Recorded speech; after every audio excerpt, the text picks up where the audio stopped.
Baik, Shalom, selamat bertemu kembali saudara-saudara dalam pembahasan kita dalam pembahasan pelajaran sekolah Sabat. Sebelum lebih jauh kita akan berdoa, mari kita berdoa. Ya Tuhan Yesus, terima kasih Engkau selalu ada untuk kami, dan biarlah apa yang kami akan dengarkan, kami akan pelajari tentang pembahasan sekolah Sabat pada saat ini bisa menjadi berkat dan menghidupkan apa yang kami ikuti, apa yang kami dengarkan. Kenak menjadi Tuhan, kuasai hati kami dalam nama Yesus. Amin. Baik saudara-saudara, saat ini kita akan membahas pelajaran yang ke-12 dengan judul Perjanjian Iman. Penulis sekolah Sabat, dia mengambil ayat tema kita atau ayat besar dalam pelajaran kita pada saat ini dalam Galatia 3 ayat 11 yang berbunyi, dan bahwa tidak ada orang yang dibenarkan di hadapan Allah karena melakukan hukum Taurat. Adalah jelas karena orang yang benar akan hidup oleh iman. Kita percaya atau kita tahu semua umat Kristen mereka telah diselamatkan oleh Yesus, pengorbanan Yesus di kayu salib. Tapi saudara-saudara, tidak cukup sampai kita ketahui bersama di mana Yesus mati untuk kita semua.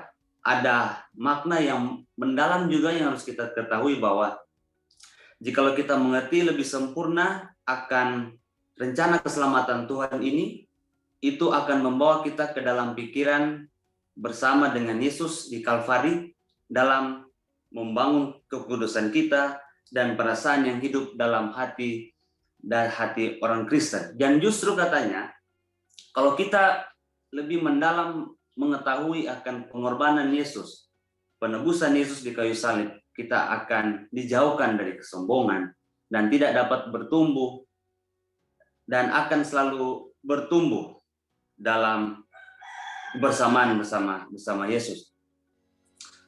Frase yang Yesus katakan di kayu salib, "Allahku, Allahku, mengapa engkau meninggalkan aku?" Dan kata terakhir, "It is done," or "It is finished," sudah selesai.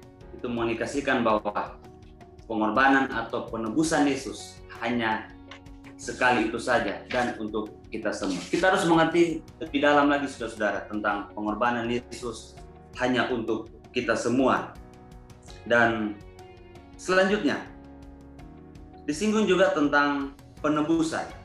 Perjanjian yang kekal itu, perjanjian iman itu, dasarnya adalah penebusan Yesus di kayu salib atau pendamaian Yesus di kayu salib. Pelajaran kemarin menyinggung tentang pendamaian, bagaimana Yesus melakukan atau menggantikan dirinya sendiri untuk kita, karena hanya dialah satu-satunya korban yang tidak bercacat celah.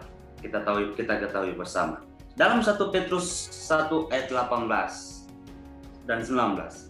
Sebab kamu tahu bahwa kamu telah ditebus dari cara hidupmu yang sia-sia, yang kamu warisi dari nenek moyangmu, itu bukan dengan barang yang fana, bukan pula dengan perak atau emas, melainkan dengan darah yang mahal, yaitu darah Kristus yang sama seperti darah anak domba, yang tak bernoda atau tak bercacat. Yesus, dia menggagalkan yang sebenarnya kita harus menanggung dosa kita, harus menanggung beban kita sendiri, kesalahan kita sendiri. Yesus menggantikan kesalahan yang fatal yang telah kita lakukan dengan dirinya sendiri. Dia menghapuskan kematian kekal dalam Roma 6 ayat 23, yaitu upah dosa adalah maut, di mana dia sendiri mengorbankan dirinya untuk kita semua.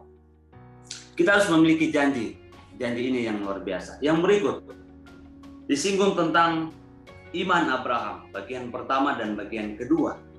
Bagian pertama kita bisa lihat di Kejadian 15 ayat 6. Lalu percayalah Abraham kepada Tuhan, maka Tuhan memperhitungkan hal itu kepadanya sebagai kebenaran. Dalam 1 Petrus 1 ayat 18 dan 19, itu semua kita bisa lihat. 1 Petrus 1 ayat 18 dan 19.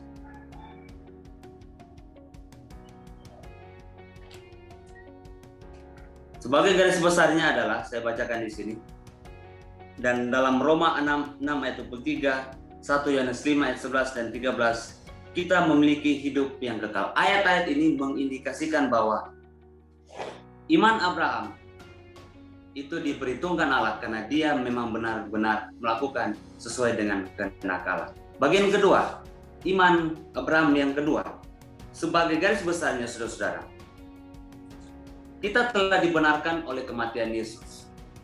Tapi tidak cukup kita ketahui bahwa kita ini telah dibenarkan.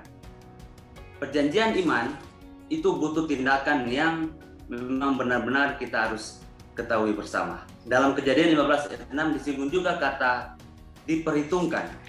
Diperhitungkan dalam arti kita ini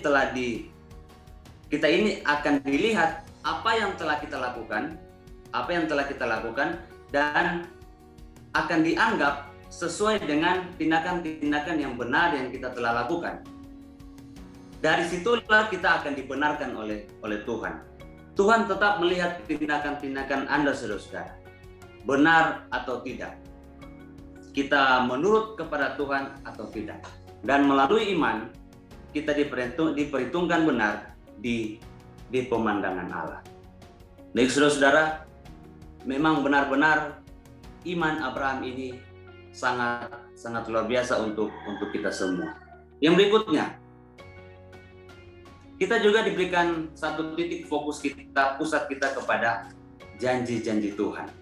Umat Kristen pasti harus lebih mengenal atau lebih mengerti lagi akan janji Tuhan yang luar biasa. Kita berdiri karena ada janji Tuhan. Kita berdiri karena jaminan keselamatan yang Tuhan telah berikan untuk kita semua. Kita bisa lihat dalam Mazmur 34 ayat 9, kecaplah dan lihatlah betapa baiknya Tuhan itu. Berbahagialah orang yang berlindung padanya. Matius 11 ayat 30, sebab kuk yang kupasang itu enak dan beban pun ringan. Dalam Roma 5 ayat 1, sebab itu kita yang dibenarkan karena iman, kita hidup dalam damai sejahtera Allah. Ayat yang terakhir, Filipi 2 ayat 7 dan 8 juga. Kita dilayakan atau harus dipandangkan dengan pengorbanan Yesus sebagai seorang hamba. Mengosongkan dirinya, menjadi rupa seorang pelayan, dan menjadi sama dengan manusia. Hanya satu tujuan, saudara-saudara, untuk mencegah kita, manusia ciptaan ini, mati kekal karena dosa-dosa kita. Secara garis besar lagi, saudara-saudara, saya mau tekankan untuk kita semua dalam pelajaran kita pada saat ini, dalam pendalaman.